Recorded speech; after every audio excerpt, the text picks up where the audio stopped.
शेतात खंडीने मका पिकते. ठळक शब्दातील तृतीया विभक्तीचा उपपदार्थ कोणता? खंडीने इथे कोणता उपपदार्थ आहे हे आपल्याला ओळखायचं आहे. उपपदार्थ म्हणजे काय?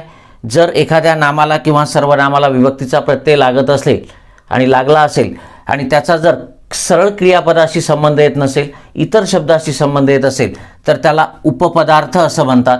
कारण क्रियापद हे मुख्य पद असते आणि इतर पद ही उपपद असतात आणि म्हणून इतर शब्दाशी संबंध म्हणून त्याला उपपदार्थ म्हणतात. आणि मग इथे खंडीने हा जो शब्द आहे हा काय दाखवतो? परिमाण दाखवतो, एकक दाखवतो, युनिट दाखवतो. आणि म्हणून इथे खंडीने या शब्दाची विभक्ती तृतीया जरी असली तरी हिचा जो उपपदार्थ आहे तो परिमाण आहे आणि इथे कारकार्थ असणार नाही, कारण खंडीने याचा संबंध सरळ क्रियापदाशी येत नाही. खंडीने मका या शब्दाशी येतो. Okay, yes.